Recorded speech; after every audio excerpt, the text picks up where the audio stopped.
If you don't know me, hi, I'm Bellisons, and I make custom content for The Sims 4. You may have seen the Squishmallow mod floating around, or maybe you've even downloaded it yourself. Well, that was me. I made it. First, I'd like to preface this video by saying that like 70% of this footage is from when I was streaming the project over on Twitch. I'm not saying go watch me or follow me over there or anything, unless of course that interests you, but that means that the video may be a tiny bit, I don't want to say blurry, but it's not going to be as sharp as I had to scale the video up a bit to crop out all of the stream elements. And you're going to see the corner of chat and my Squishmallow mascot moving around, and you may see emotes and such fly on screen, but this was the only footage that I'm able to get for the creation of this set, and I really wanted to put it into a video, so I have to work with what I've got. If it bothers you, I apologize. In the future, I'm going to try and work something out to record the screen separately, but for now, on to the video. This month, I've been hard at work making a Pokemon themed Squishmallow set. The idea came about when working on some Disney Squishmallows as an add-on set, though I actually haven't completed them yet either, but on the stream, one of my viewers suggested Animal Crossing Squishmallows. Firstly, I was super keen to create my own Animal Crossing Squishmallow designs. Secondly, I kept thinking about how to turn everything else into Squishmallows as well, like Pokemon, SpongeBob, just really anything I thought of. I was like, oh, what would this look like as a Squishmallow? And so TikTok and Twitch voted on what they would like to see, and Pokemon won. Now don't get me wrong, I do like Pokemon, but I didn't grow up with Pokemon, so I'm not like super into it. Animal Crossing on the other hand was my childhood. So while I was kind of sad that it didn't win, I would definitely be creating an Animal Crossing set in the future, and the Pokemon set ended up being really fun for me.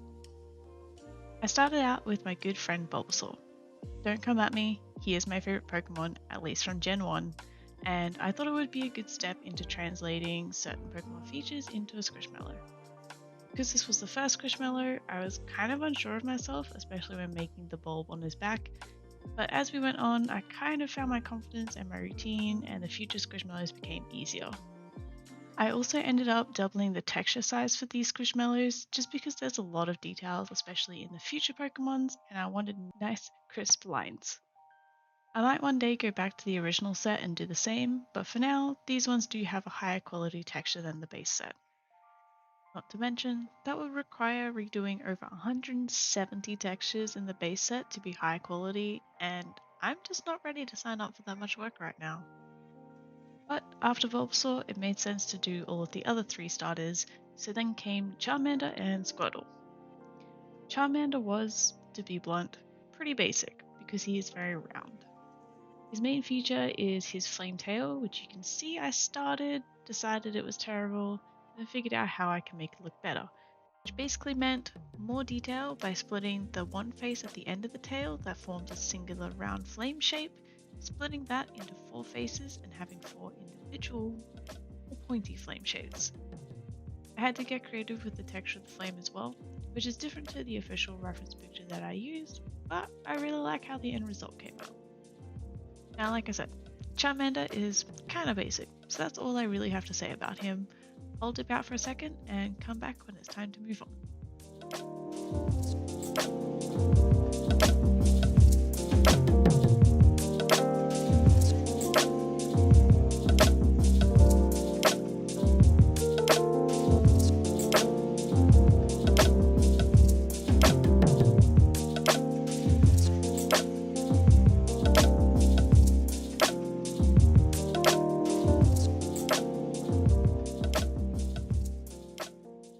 Squirtle was pretty fun to make as well.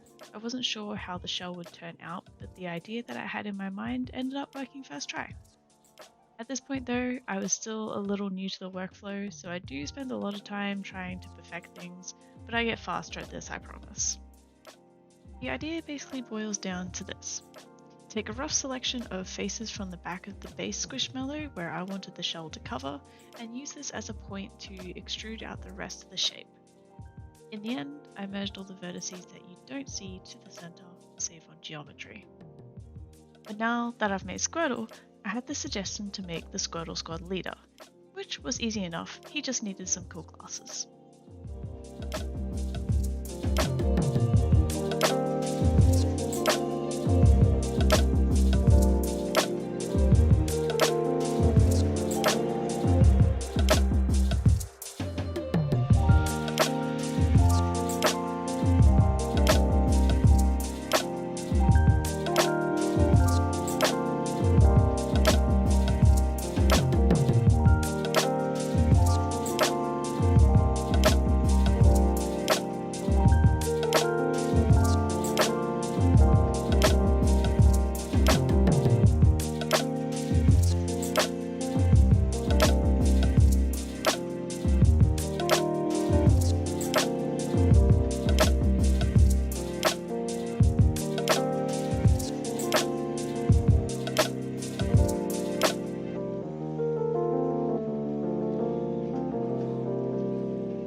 last but not least, it would be a crime to not include Pikachu. I was debating whether or not to make a male Pikachu with the square tail and a separate female Pikachu version with the heart tail. I decided against that since making a different mesh variation is a bit more involved than just doing like color and swatch variations. I might in the future go back and include it, but I also just forgot to revisit the idea by the time I had to release the set. It was also around this time that we were discussing the idea of doing shiny variations, but that's an idea that I do revisit later. For now, I'd just rather have the variety in the actual Pokemons first. But this is all I ended up having time for on day 1 stream, so to wrap up, I quickly put them into a package file to test out in game, and this is what made it all start to come together. Seeing them in game was awesome to see, even with my computer slightly struggling with so many intensive programs open. So now, on to day 2.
First order of business was to implement a new sizing system that I had come up with based on how big the Pokemon actually are. It's not much to look at, and it's a bit messy and pretty much only I can understand it, but it means that small Pokemon under 2 feet tall are the equivalent of a 5-inch Squishmallow, Pokemon between 2 and 3 feet tall are a 7-inch Squishmallow, 3 to 4 feet are 8-inch Squishmallows, 4 to 5 feet 11-inch, and so on. It meant going back in and resizing the mesh that we did yesterday and redoing the lower level of detail, but it was totally worth it. At first, after resizing them, I was really worried that I had made them all too small, since the 4 that I had done so far were only 5 and 7 Squishmallows. But in game, they are how big a 5-inch Squishmallow would be in comparison to a sim. I even designed a ruler to measure them. So I stuck to my guts because it meant that there was a lot of size variation between the smallest 5-inch Squishmallows and the largest 24-inch ones. And the smallest ones are also perfect toddler size. That is, if you trust your toddlers to be playing with Squishmallows. And it was because of this Pokemon to Squishmallow size scale that I made, it made me go back to the original set and scale them all to proper sizing as well. So if you have the Squishmallow mod, go check out the new update on Tumblr for the full details. But onto the task at hand. The first Pokemon to work on today was a very much requested Jigglypuff. I tried out a couple of different methods for the swirl on the head and ended up settling on a curve controlled by another curve to adjust the taper. After fiddling around quite a bit to try and get the shape right, I converted it to a mesh to fine-tune the shape to what I wanted. The next up is Ditto, and this plays into a much larger plan in the future.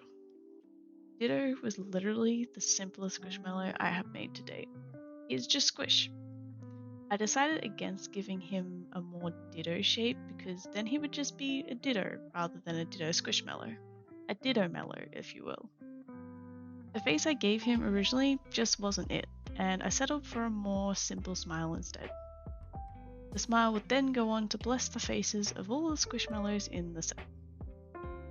Because just like the idea for the shiny variations, each Pokemon Squishmallow also has a Ditto variation, and is probably the best suggestion I got for the entire project. I've got to admit, most of my suggestions come from one of my viewers who goes by the name of Ali Popsy, but they just come up with so many good ideas and it's hard not to implement all of them. They aren't the only one though, suggestions come from everyone in chat, and that's why I like streaming a lot of my projects. Rather than just me being stuck inside my own head and ideas the whole time, I've got outside perspectives from other people, and I love that. And now we're finally on to Eevee. Because how could I not include Eevee? I was originally going to create them on day 1, but I ran out of time, and so far I've just been procrastinating. Mainly because I really wanted to make the collar nice and fluffy looking, and I had an idea in my mind of how I would execute that, but the idea ended up being a bust. I tried something else and quickly gave up on that idea too. I honestly spent way too long on each of these attempts just trying to stick with it and trust the process and try and make it work. Third time's charm though, because I finally found a good technique. It did end up being a bit more involved as I created all of these little fluffy pieces that I wanted to join together later so that there wasn't so much wasted geometry. It was kind of a pain to unwrap too, but it doesn't need to be too flash. One thing I would like to mention about my creative process is that I'm straying away from Squishmallow-like eyes and instead keeping them as close as possible to the Pokemon's original design. I feel like the eyes are an important feature and that it helps to keep the Squishmallow looking like the Pokemon they're supposed to be. If I kept the basic Squishmallow eyes, I feel like a lot of the character would be lost, and it would also make the Ditto face idea have a lot less impact. Just something I thought to mention. But now, that's a wrap for day 2.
For day 3, I'm going to start by saying that there's a lot of emote spam in the beginning.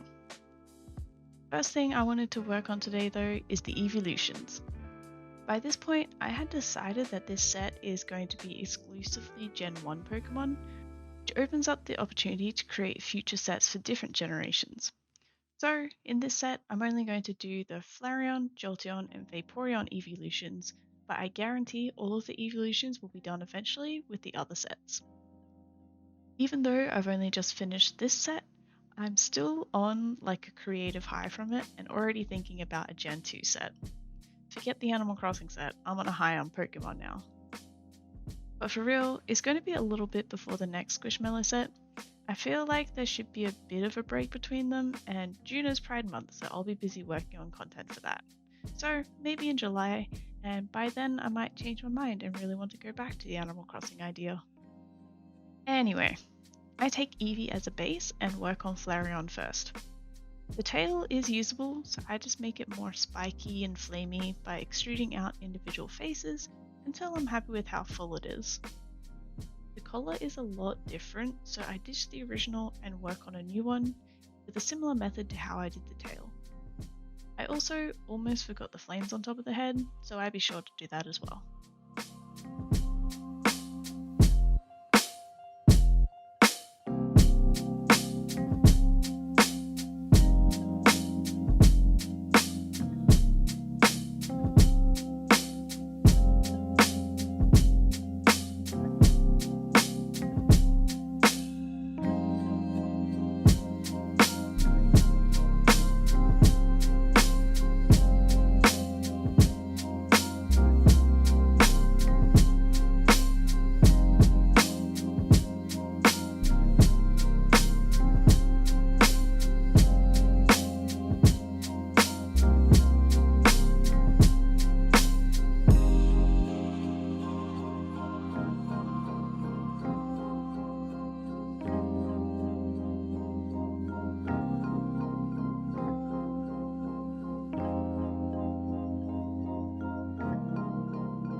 Next up is Vaporeon.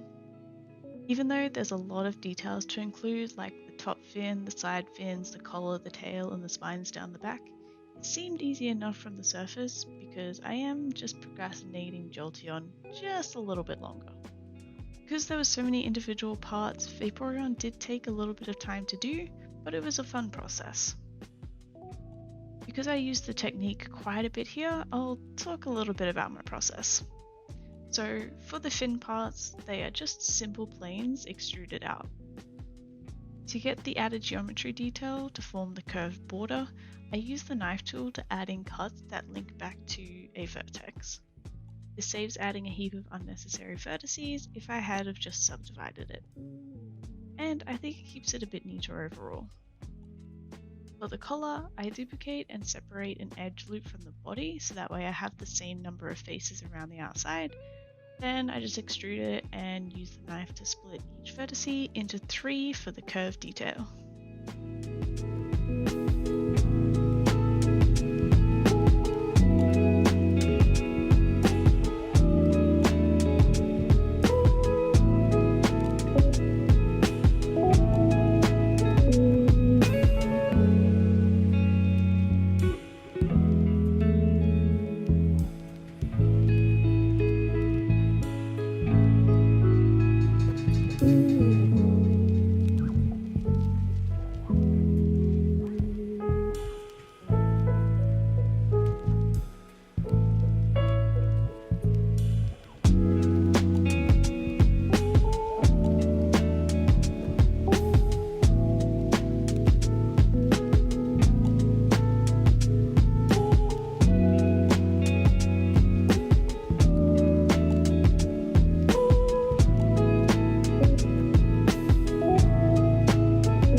We're finally on to Jolteon.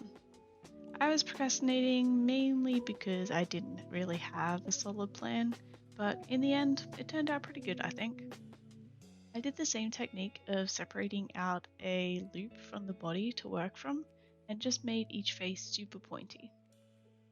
I blended it back into the body with a second layer on top, and then I also used the texture to blend it in more by bringing in the base color into the spikes. You'll see what I mean.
Now, ignore the Ditto face.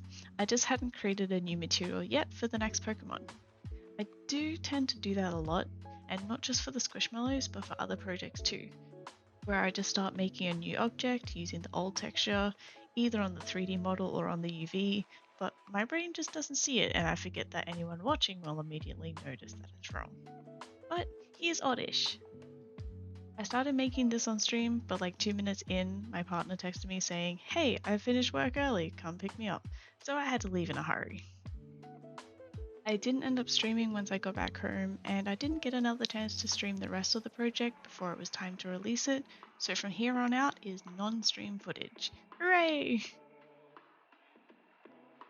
It's at this point that I actually decided to start working on all of the shiny variants, starting with the oddest texture that I just finished. Because I don't work with layers for the texture in Blender, it's a little bit more cleanup work to do in Photoshop, but honestly, I don't mind it too much. My main method was to just color pick from the image of the shiny and then place a large dot over my texture so that way when I used the hue and saturation adjustment layers, I had a direct side-by-side comparison from the color I was adjusting to what the color should be. I'll do this for the body color, then either use hue saturation layers again for other parts or just repaint them depending on what's easier for me to do at the time. What's really important to me as well is the use of masks to only affect certain areas. I also saved a standalone of the Ditto face, that way I could put that over the top of each texture going forward to create the Ditto variant as I go.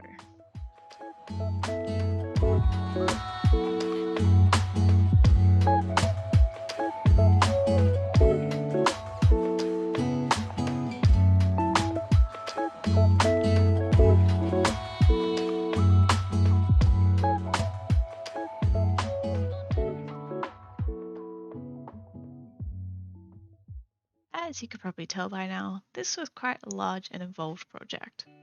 I honestly wanted to do more Pokemon than I did, but I also had a goal to release this by the end of the month, so I had to pull the plug at some point.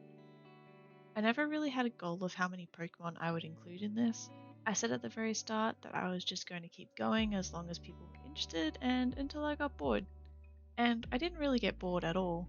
It was just a little repetitive towards the end when I was just creating on my own, but it was a creative process of its own to translate the Pokemon designs into simplified squishy Squishmallows, which kept me invested in the project.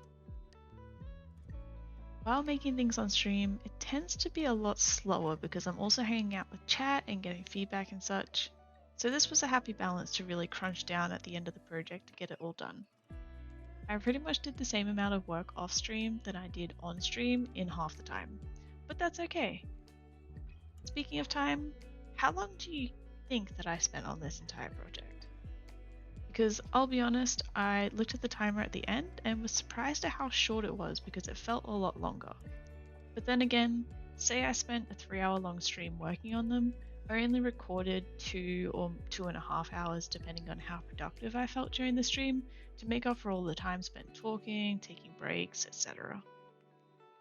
Regardless, the final tally came in at 12.5 hours, which works out to be about 45 minutes per Squishmallow. Which sounds about right to me, because by the time you create a mesh, do the texture, create the shiny and Ditto version, create the package file and the LEDs. Some obviously took longer than others, but it all evens out at the end.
So, I forgot to record Meowth and the start of Gengar, but I promise you didn't miss too much.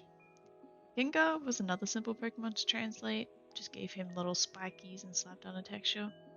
Even though the shiny version of Gengar is really boring and a barely desaturated version of regular Gengar, it's still in there.